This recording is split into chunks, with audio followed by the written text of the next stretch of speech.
அன்பு மாணவ செல்வங்களுக்கு வணக்கம். கார்பனைல் சேர்மங்கள் மற்றும் கார்பாக்சிலிக் அமிலங்கள் இந்த சாப்டர்லேருந்து பென்சால்டிஹைடோட முக்கியமான வினைகளை டிஸ்கஸ் பண்ணிட்டு வரோம். இந்த வீடியோவில் பென்சால்டிஹைட் குளோரின் கூட எப்படி வினை புரியுது அப்படிங்கிற வினையை பற்றி தான் புரிஞ்சுக்க போகிறோம்.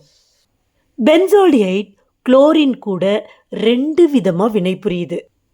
இந்த மாதிரி 2 விதமாக வினை புரியறதுக்கு காரணம் வினைவேக மாற்றி. பென்சால்டிஹைட் குளோரின் கூட வினைவேக மாற்றி இருந்தால் அப்போ ஒரு வினை விளைபொருளை கொடுக்குது.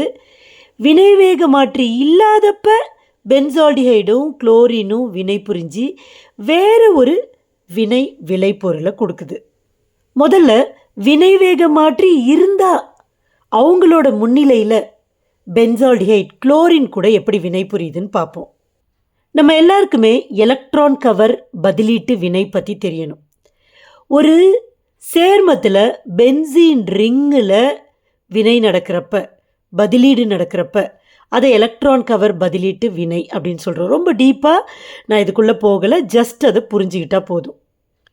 வினைவேக மாற்றி இருந்துச்சுன்னா அப்போது பென்சால்டிஹைட் குளோரின் கூட எலக்ட்ரான் கவர் பதிலீட்டு வினையில் ஈடுபடுது. அப்போனா என்ன அர்த்தம்? பென்சீன் ரிங்கில் இந்த குளோரின் போய் பதிலீடு செய்யப்படுது. பென்சீன் ரிங்கில் இருக்கிற ஹைட்ரஜன் குளோரினால் பதிலீடு செய்யப்படுது அப்படின்னு தானே அர்த்தம். இந்த வினைக்கான சமன்பாட்டை நம்ம எழுதிடலாம். பென்சால்டிஹைடோட வினை. ஸோ பென்சால்டிஹைடை போடுறேன். பென்சீன் ரிங்கு போட்டு CHO போட்டால் பென்சால்டிஹைட். இது யார் கூட வினை புரியுது? குளோரின் கூட வினை புரியுது. எப்படி வினை புரியுது? எப்போ வினை புரியுது? வினைவேக மாற்றியோட முன்னிலையில் வினை புரியுது. அப்போது அந்த வினைவேக மாற்றி யார்? அடர் FeCl3 ஃபெர்ரிக் குளோரைடு. அப்போது எலக்ட்ரான் கவர் பதிலீட்டு வினை நடக்க போது பென்சீன் ரிங்கில் Cl சப்ஸ்டியூட் ஆக போகுது. இந்த ஆல்டிஹைட் தொகுதி இருக்குல்ல, இது மெட்டா டைரக்டிங் தொகுதி. இது அப்போனா இங்கே இந்த பென்சீன் ரிங்கில் யாராவது சப்ஸ்டிடியூட் ஆகணும்னா அவங்க மெட்டா பொசிஷனில் தான் சப்ஸ்டியூட் ஆவாங்க. ஸோ இங்கே ப்ராடக்டை எப்படி எழுதுறேன்னா, முதல்ல பென்சால்டிஹைட் இதை நான் எழுதிடுறேன் CHO.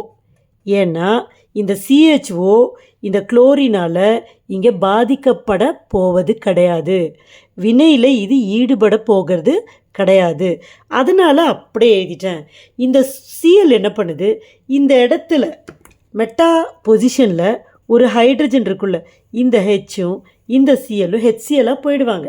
அப்போ மிச்சம் ஒரு Cl இருக்குல்ல, அந்த Cl இந்த மெட்டா பொசிஷனில் சப்ஸ்டிடியூட் ஆகிடுவார். அப்போது பை ப்ராடக்டாக நமக்கு துணை விளைபொருளாக நமக்கு HCl கிடைக்கும். இப்போ இவர் யாருன்னா, இவர் பென்சால்டிஹைட் தான். ஆனால் மெட்டா பொசிஷனில் Cl இருக்கிறதுனால மெட்டா குளோரோ பென்சால்டிஹைடு. அப்போது இந்த இடத்துல நம்ம என்ன புரிஞ்சுக்கணும்னா, பென்சால்டிஹைடு ஒரு வினைவேக மாற்றியோட முன்னிலையில் எலக்ட்ரான் கவர் பதிலீட்டு வினையில் தான் ஈடுபடும். அதாவது பென்சீன் ரிங்கில் தான் சப்ஸ்டிடியூஷன் நடக்கும். சரியா? இப்போ வினைவேக மாற்றி இல்லாதப்போ எப்படி வினை புரியுதுன்னு பாருங்கள். பென்சால்டிஹைடை நான் எழுதிடுறேன்.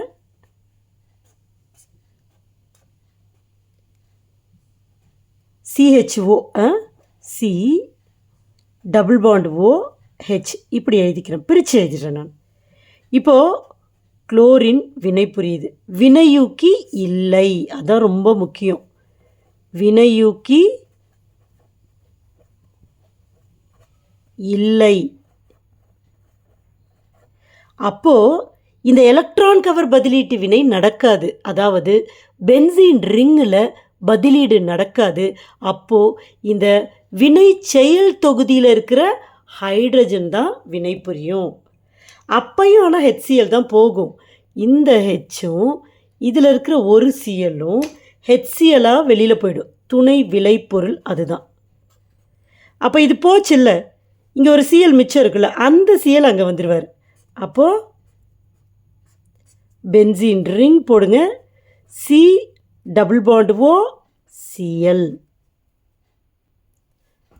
C6H5COCl அப்படின்னு நம்ம சிம்பிளாக எழுதலாம். இதோட பேர் என்னன்னு பார்த்தீங்கன்னா பென்சாயில். C6H5CO வரப்போ அது பென்சாயில் குளோரைடு. ரொம்ப ரொம்ப முக்கியமான கொஷின் இது. கம்பல்சரி கொஷின் இருக்குல்ல, அதில் வரலாம். இல்லை கரிம, அதாவது ஆர்கானிக் ப்ராப்ளம்ஸ் கேட்குறாங்கல்ல, ஒரு கரிம சேர்மம் ஏ ஆனது அப்படின்ட்டு பென்சால்டிஹைட்னு சொல்லாமல், சரியா, குளோரினுடன் வினையூக்கி உள்ளபோது குளோரினுடன் வினை புரிந்து இந்த சேர்மத்தை கொடுக்குது. வினையூக்கி இல்லாத போது குளோரினுடன் வினை புரிந்து சி என்ற சேர்மத்தை தருகிறது. ஸோ இந்த மாதிரிலாம் கொஷின்ஸை ஃபார்ம் பண்ணலாம். ஸோ அங்கெல்லாம் இது இந்த ரியாக்ஷனை பேஸ் பண்ணி கொஷின்ஸ் கேட்க வாய்ப்பு இருக்குது.